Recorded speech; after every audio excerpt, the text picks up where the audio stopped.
اعوذ باللہ من الشیطان الرجیم، بسم اللہ الرحمن الرحیم۔ کل ہم کتاب کے خطبے کے بارے میں پڑھ چکے تھے، یہ مرقات کتاب ہے۔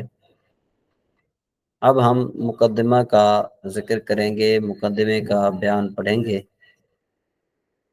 تو کہتے ہیں کہ یہ جو لفظ مقدمہ ہے اس کے بارے میں اختلاف ہے۔ آیا یہ اسم فاعل کا صیغہ ہے یا اسم مفعول کا صیغہ ہے؟ تو علامہ زمخشری رحمہ اللہ فرماتے ہیں کہ یہ اسم فاعل کا صیغہ ہے، اور وہ دلیل یہ دیتے ہیں کیونکہ مقدمہ میں ان مسائل کا بیان ہوتا ہے کہ جو کتاب کے مقصود سے آگے ہوتے ہیں، آگے کیے ہوتے ہیں، یعنی جو آگے ہوتے ہیں، اس وجہ سے اس کو مقدمہ کہتے ہیں۔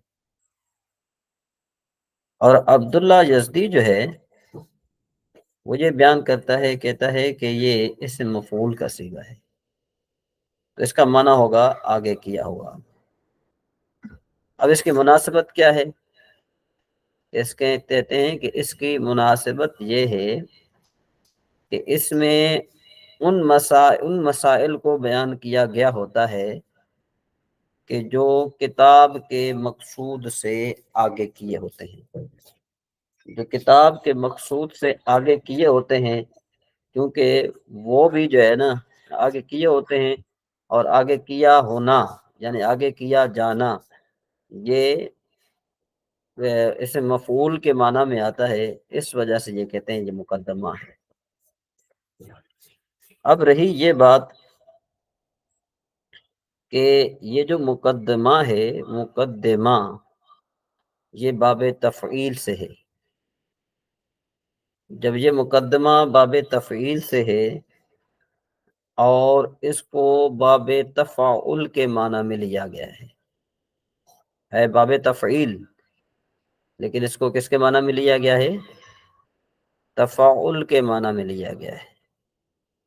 سوال یہ پیدا ہوتا ہے کہ جب ایک چیز جو ہے باب تفعیل سے ہے تو اس کو باب تفاعل کے معنی میں کیوں لیا گیا ہے؟ اس کی کوئی دلیل؟ تو انہوں نے کہا جی ہاں، دلیل ہمارے پاس موجود ہے کہ اللہ تبارک و تعالیٰ نے ارشاد فرمایا وَتَبَتَّلْ إِلَيْهِ تَبْتِيلًا۔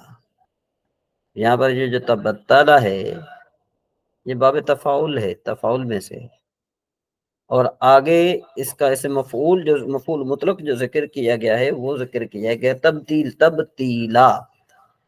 تو اب تبتیلا یہ باب تفعیل سے ہے، تبتلا جو ہے یہ باب تفاعل سے ہے، تو لہذا یہاں پر یہ کیا ہے؟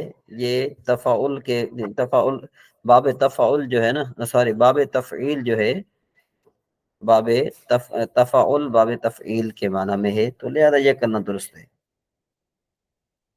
اب جو باب مقدمہ ہے اس کے آخر میں جو تا ہے تو اس کے بارے میں دو تین امور ہیں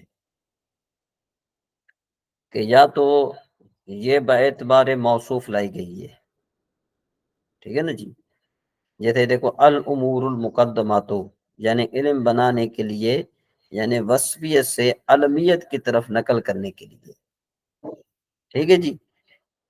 اور یہ جو مقدمہ ہے یہ مقدمۃ الجیش سے ماخوذ ہے، اور مقدمۃ الجیش کس کو کہتے ہیں؟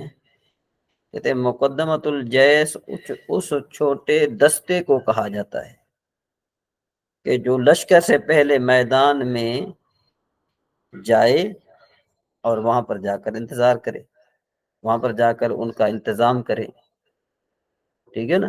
یہ دیکھیں یہاں پر انہوں نے موشی نے یہ پر لکھ دیا، کہتے ہیں کہ بھئی وَهِيَ مَأْخُوذَةٌ مِّن مُقَدِّمَةِ الْجَيْشِ لِلْجَمَاعَةِ الْمُتَقَدِّمَةِ الَّتِي مِنْهَا فَكَمَا تَكُونُ مُقَدِّمَةُ الْجَيْشِ أَمَامَ الْعَسْكَرِ، ٹھیک ہے جی، كَذَلِكَ الْمُقَدِّمَةُ تَكُونُ فِي الْمَفْتَحِ، ٹھیک ہے جی۔ یہاں پر یہ بتا رہے ہیں کہ بھائی جس طرح وہ مقدمۃ الجیش جو ہے وہاں جا کر بڑے لشکر کے لیے محاذ کی تیاری کرتا ہے، جنگ کی تیاری کرتا ہے، تو کہتے ہیں اسی طریقے سے یہاں پر بھی جو ہے یہ جو مقدمہ ہوتا ہے اس میں ان امور کا بیان ہوتا ہے، ان مسائل کا بیان ہوتا ہے کہ جو آگے چل کر تفصیل سے بیان کیے جاتے ہیں۔ ٹھیک ہے جی، تو یہ بات آپ کو جو ہے نا یہ بات سمجھ میں آ گئی۔ چلو اس کو میں دوسرے انداز میں آپ کو یہ سمجھاتا ہوں کہ بھائی یہ جو مقدمۃ الجیش ہے نا یہ ماخوذ عنہ ہے، اور جو مقدمہ کتاب ہے یہ ماخوذ ہے، یعنی مقدمہ کتاب کو مقدمۃ الجیش سے لیا گیا ہے، جس سے لیا جائے اس کو ماخوذ عنہ کہتے ہیں، اور جس سے لیا جائے اس کو ماخوذ کہتے ہیں، یعنی جو لیا جائے وہ اس کو ماخوذ کہتے ہیں، جس سے لیا جائے اس کو ماخوذ عنہ کہتے ہیں، جو لیا جائے اس کو ماخوذ کہتے ہیں۔ سوال یہ پیدا ہوتا ہے کہ بھئی اس کو مقدمۃ الجیش سے ماخوذ کیوں کیا گیا ہے؟ سوال تو یہ ہے نا کہ بھئی مقدمۃ الجیش سے اس کو ماخوذ کیوں کیا گیا ہے؟ اس کی میں نے وجہ آپ کو ضمنی طور پر پہلے بتا دی ہے، لیکن اب میں سوال اور جواب کے انداز میں آپ کو بتا رہا ہوں تاکہ آپ کے ذہن میں یہ بات پختہ ہو جائے۔ دوسری بات سنیں، سوال یہ پیدا ہوتا ہے کہ بھئی آپ کہہ رہے ہیں کہ جو مقدمۃ الجیش ہے یہ ماخوذ عنہ ہے، کیونکہ آپ نے مقدمۃ الکتاب مقدمۃ الجیش سے لیا، جو لیا جاتا ہے وہ ماخوذ ہوتا ہے، جس سے لیا جاتا ہے اس کو ماخوذ عنہ کہتے ہیں۔ ٹھیک ہے جی، تو آپ نے مقدمۃ الجیش کو بنا دیا ماخوذ عنہ، مقدمۃ الکتاب کو آپ نے بنا دیا ماخوذ۔ تو سوال یہ پیدا ہوتا ہے کہ ماخوذ عنہ اور ماخوذ میں کوئی نہ کوئی مناسبت ہوتی ہے، یہاں پر کیا مناسبت ہے؟ یہاں پر تو جو ہے نا کسی لشکر نے تو نہیں آنا کہ لشکر آ کر لڑے گا، یہ جا کر اس کی تیاری کرے گا، وہ تو مقدمۃ الجیش وہاں پر لشکر آتا ہے، لشکر کی تیاری کی جاتی ہے، یہاں پر کسی لشکر نے تو نہیں آنا۔ تو اس کا جواب یہ ہے کہ بھئی جس طرح مقدمۃ الجیش یعنی جو ماخوذ عنہ ہے وہ جب انتظام کرتا ہے اس کے بعد آنے والے لشکر کے لیے آسانی پیدا ہوتی ہے، وہ مقدمۃ الجیش جو ہے وہ بڑے لشکر کے آنے کے لیے آسانی کا باعث بنتا ہے۔ کہتے ہیں اسی طریقے سے جو مقدمہ ہے نا جو ماخوذ ہے اس کے اندر بھی مضامین اور مسائل جو بعد میں آنے والے ہوتے ہیں، جو وہ مضامین اور وہ مسائل کے جو بعد میں آنے والے ہوتے ہیں نا وہ جو ہے نا ان کے سمجھنے کا یہ باعث بنتا ہے مقدمۃ الکتاب۔ سمجھ میں آئی بات؟ تو جب یہ بنتا ہے تو اس وجہ سے جو ہے نا اس کو مقدمۃ الجیش سے لیا گیا۔ اور پھر آگے یہ بیان کرتے ہیں کہ بھئی اشتقاق اور ماخذ میں کیا فرق ہے۔ ایک ہوتا ہے اشتقاق، چلو یہ بھی آپ سمجھ لیں کہ ایک ہوتا ہے اشتقاق اور ایک ہوتا ہے ماخذ۔ تو ماخذ اور اشتقاق میں کیا فرق ہے؟ اشتقاق میں بھی ایک کلمہ دوسرے کلمے سے بنتا ہے، اور ماخوذ میں بھی ایک کلمہ دوسرے کلمے سے لیا جاتا ہے، یعنی اشتقاق میں بھی ایک کلمہ دوسرے کلمے سے لیا جاتا ہے، ماخذ میں بھی ایک کلمہ دوسرے کلمے سے لیا جاتا ہے۔ تو ان میں فرق کیا ہے؟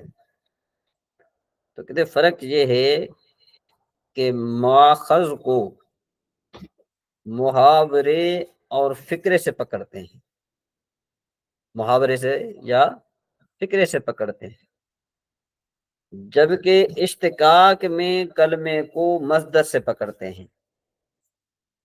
ٹھیک ہے جی، شارح کہتے ہیں کہ مقدمہ کا ماخوذ عنہ مقدمۃ الجیش ہے، یعنی اس مقدمے کو مقدمۃ الجیش سے جو مقدمہ ہے اس سے لیا گیا ہے، لہذا جو معنی یعنی یہاں پر مقدمۃ الجیش سے جو ہم نے مقدمۃ الکتاب مراد لیا ہے تو مقدمۃ الجیش کا معنی مراد لیا ہے، مقدمۃ الجیش کا کیا معنی مراد لیا ہے، یعنی جو مقدمۃ الجیش کا معنی ہے وہی معنی ہم نے مقدمۃ الکتاب کے لیے لیا ہے، یعنی اس کا ہم نے معنی مراد لیا ہے۔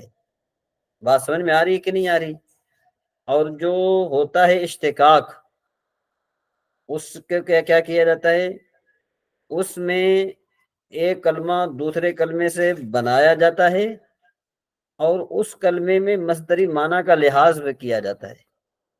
ہاں البتہ یہ ہوتا ہے کہ اس میں کبھی زمانے کا جو ہے نا زمانے کا اس میں جو ہے نا تبدیل ہوتے ہیں کہ کبھی اس میں زمانہ تبدیل ہوتا ہے، اگر وہ صیغہ واحد ہے تو اسے تثنیہ بنایا جاتا ہے، اس سے جمع بنایا جاتا ہے، ٹھیک ہے نا جی؟ تو اشتقاق میں یہ چیزیں چلتی ہیں، لیکن جو ہوتا ہے ماخذ، جو ماخذ ہوتا ہے اس میں یہ چیزیں نہیں چلتی، اس میں صرف معنی ہوتا ہے کہ بھئی ماخوذ عنہ کا معنی کیا ہے اور ماخوذ کا معنی کیا ہے، اس کے درمیان میں مناسبت کو دیکھا جاتا ہے، اگر تو مناسبت درست ہو تو پھر یہ کہا جاتا ہے کہ بھئی یہ ماخوذ بھی صحیح ہے اور ماخوذ عنہ بھی صحیح ہے، مناسبت ہے اس وجہ سے جو ہے کہہ لیا گیا ہے۔ یہاں تک تو یہ آپ نے یہ بات سمجھ لی۔ اب ذرا آگے ہم چلتے ہیں کہ یہاں پر مقدمہ کی کتنی قسمیں ہیں؟ مقدمے کی 2 قسمیں ہیں، شارح بیان کرتے ہیں، واحد یا نوعان متقدمۃ العلم، پھر آگے دوسرا ہے وہ مقدمۃ الکتاب، یہ ٹھیک ہے جی۔ اب مقدمۃ العلم کی تعریف کیا بنے گی؟ کہتے ہیں مقدمۃ العلم کی تعریف یہ بنے گی، واحد یا ما یتوقف علیہ مسائلہ، کہ بھئی مقدمۃ العلم میں وہ ہے کہ جس پر اس کے مسائل موقوف ہوں، یعنی کتاب کے مسائل موقوف ہوں۔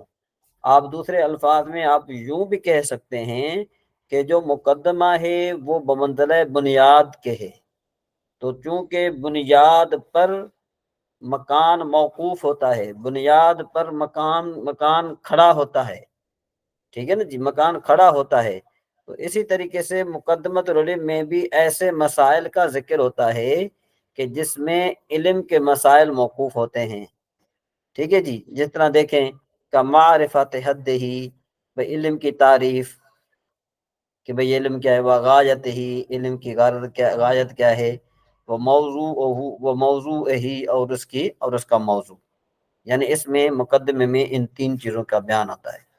بھئی یہ کیوں ہوتا ہے، اس کی غرض کیا ہے؟ کہتے ہیں اس کی غرض یہ ہے لِيَكُونَ الشَّارِعُ عَلَى بَصِيرَةٍ، تاکہ جو شروع کرنے والا ہے نا اس میں بصیرت پیدا ہو جائے، یہ مقدمۃ العلم ہے۔ اور مقدمۃ الکتاب کیا ہے؟ کہتے ہیں واحد طائفۃ من کلام قدمت امام المقصود لارتباطها بالمقصود ونفعها فیہ، کہ بھئی مقدمہ کتاب وہ طائفہ ہے کلام کا، وہ ایک طائفہ ہے کہ جس کو مقصود سے پہلے لایا گیا ہے، جس کو مقصود سے کیا لایا گیا ہے، مقصود سے پہلے لایا گیا ہے، ٹھیک ہے نا جی۔ مقدمۃ الکتاب وہ ہے کہ جس کو مقصود سے پہلے لایا جاتا ہے، کیوں؟ اس لیے کہ اس حصے کا مقصود کے ساتھ ربط ہوتا ہے، ٹھیک ہے جی، اور وہ حصہ مقصود میں نفع بخش بھی ہوتا ہے۔ تو خلاصہ کلام کا آپ دوبارہ سمجھیں، دوبارہ یہ ہے کہ مقدمے کی 2 قسمیں ہیں، نمبر 1 مقدمۃ الکتاب، نمبر 2 مقدمۃ العلم۔ مقدمۃ العلم کی میں نے تعریف آپ کو بتا دی، سمجھ میں آئی بات؟ اور جس میں جو مسائل، علم کے مسائل موقوف ہوتے ہیں، اس میں علم کی تعریف ہوتی ہے، اس میں علم کی غرض ہوتی ہے، اس میں علم کا موضوع ہوتا ہے، تاکہ جو ہے نا بصیرت پیدا ہو جائے، جو شروع کر رہا ہے نا اس کو بصیرت پیدا ہو جائے۔ اور مقدمۃ الکتاب کیا ہے؟ مقدمۃ الکتاب یہ ایک کلام کا ایسا جو ہے نا یہ ٹکڑا ہے کہ جو مقصود سے پہلے ہوتا ہے، اور مقصود سے پہلے اس کو کیوں لایا جاتا ہے؟ اس لیے کہ اس جو ہے نا اس کا مقصود کے ساتھ کیا ہوتا ہے؟ ربط ہوتا ہے، اس حصے کا مقصود کے ساتھ کیا ہوتا ہے؟ ربط ہوتا ہے، اور وہ ایسا مقصود میں نفع بخش ہوتا ہے۔ یہاں تک جب آپ نے بات سمجھ لی تو اب ہم آگے چلتے ہیں۔ فائدے کے طور پر ہم آپ کو ایک اور بات بتا دیتے ہیں۔ فائدہ یہ ہے کہ مقدمۃ الکتاب اور مقدمۃ العلم میں نسبت کیا ہے، یعنی ان کے درمیان میں نسبت کیا ہے؟ ٹھیک ہے جی، تو بتاتے ہیں کہ بھئی ان دونوں کے درمیان میں نسبت عموم خصوص مطلق کی پائی جاتی ہے۔ یاد رکھو، جہاں پر عموم خصوص مطلق کی نسبت ہوتی ہے نا، وہاں پر یہ ہوتا ہے کہ ایک کلی دوسری کلی کے تمام افراد پر سچی آتی ہے، اور جو دوسری کلی ہے وہ پہلی کلی کے تمام افراد پر سچی نہیں آتی بلکہ بعض افراد پر سچی آتی ہے۔ ٹھیک ہے جی، تو اب مقدمۃ الکتاب بنا عام مطلق، اور جو مقدمۃ العلم ہے نا، یہ بن گیا، کیا بن گیا؟ خاص مطلق بن گیا، یعنی مقدمۃ العلم خاص ہے، مقدمۃ الکتاب عام ہے۔ تو کیا ہوا؟ جہاں پر مقدمۃ العلم پایا جائے گا وہاں پر مقدمۃ الکتاب ضرور پایا جائے گا۔ ٹھیک ہے نا؟ جہاں پر مقدمۃ العلم پایا جائے گا وہاں پر مقدمۃ الکتاب ضرور پایا جائے گا۔ کیوں بھائی؟ اس لیے کہ ایک فن میں آپ دیکھیں، ایک فن میں کئی کتابیں لکھی گئی ہیں بالفرض۔ آپ دیکھیں کہ یہ جو مرکات ہے یہ بھی منطق میں، شرح تہذیب یہ بھی منطق میں، قطبی یہ بھی منطق میں، ملا حسن یہ بھی منطق میں، اس سے پہلے سلم العلوم یہ بھی منطق میں۔ ٹھیک ہے جی، مقصد یہ ہے کہ یہ ساری کتابیں منطق میں ہیں، لیکن ان سب میں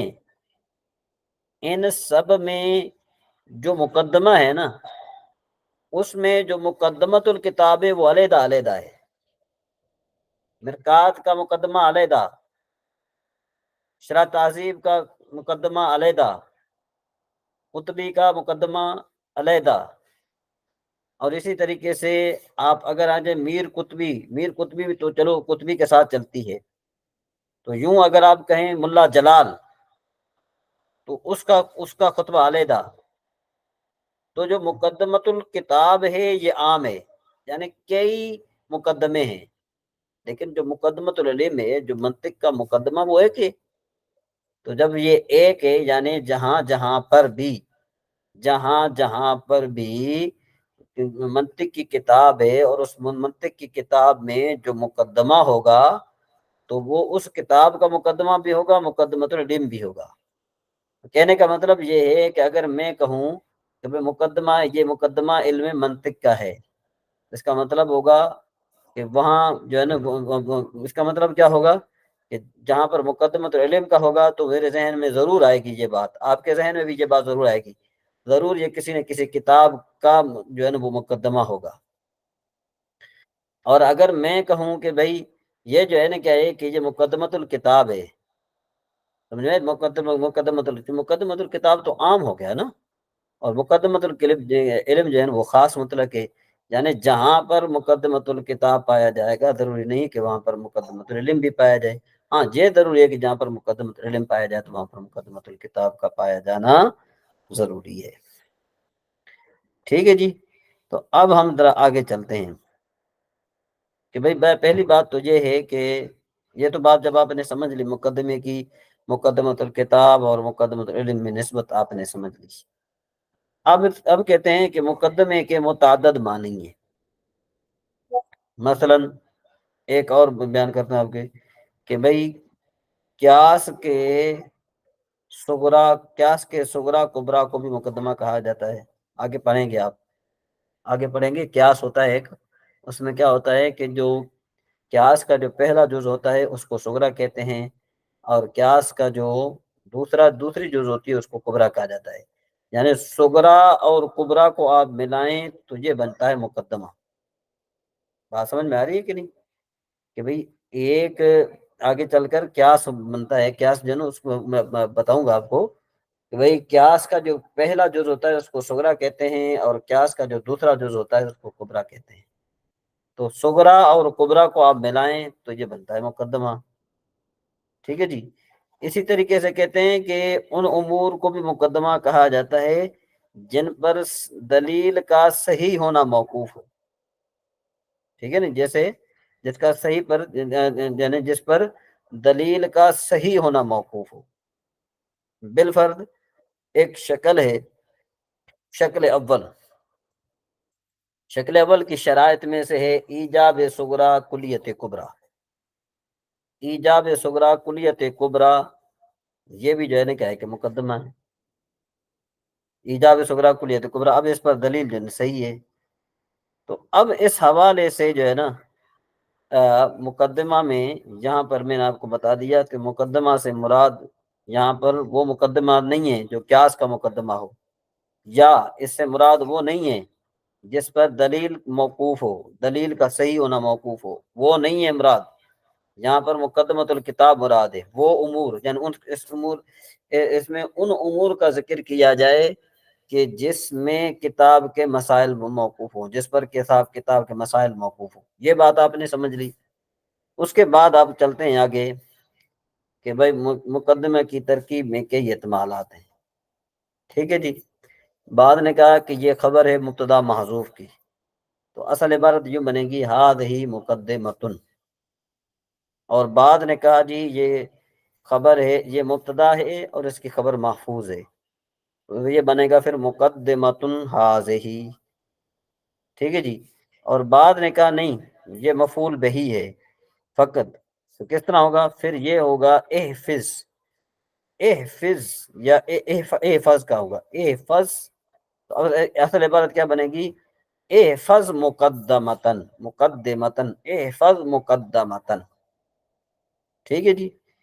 اس کے بعد اب ہم آگے چلتے ہیں، چوتھا ترکیبی اعتماد، کہتے ہیں کہ اس کا مضاف بھی معذوف ہو سکتا ہے اور مبتدا بھی معذوف ہو سکتا ہے، یا یوں کو اس کا مضاف بھی معذوف ہے، مبتدا بھی معذوف ہے، تو پھر کیا بنے گا؟ اصل عبارت یوں بنے گی ھذا بحث المقدمتی، تو گویا کہ مقدمہ پر تین قسم کا اعراب پڑھنا چاہیے اسے۔ نمبر ایک، اس کو مرفوع پڑھنا جائز ہے بسبب مبتدا۔ نمبر دو، اس کو مرفوع پڑھا جائے گا بسبب خبر، ٹھیک ہے جی۔ نمبر تین، اس کو جو ہے ہم کیا پڑھیں گے؟ مفعول منصوب پڑھیں گے بسبب مفعول، اور نمبر چار، ہم اس کو مجرور پڑھیں گے بسبب مضاف الیہ، کہ یہ مضاف الیہ واقع ہو رہا ہے، ٹھیک ہے جی۔ یہ بات یہاں تک جو ہے نا بات آ چکی۔ اب ہم آگے چلتے ہیں کہ مصنف علیہ الرحمہ نے فرمایا اعلم ان العلم یطلق علی معان،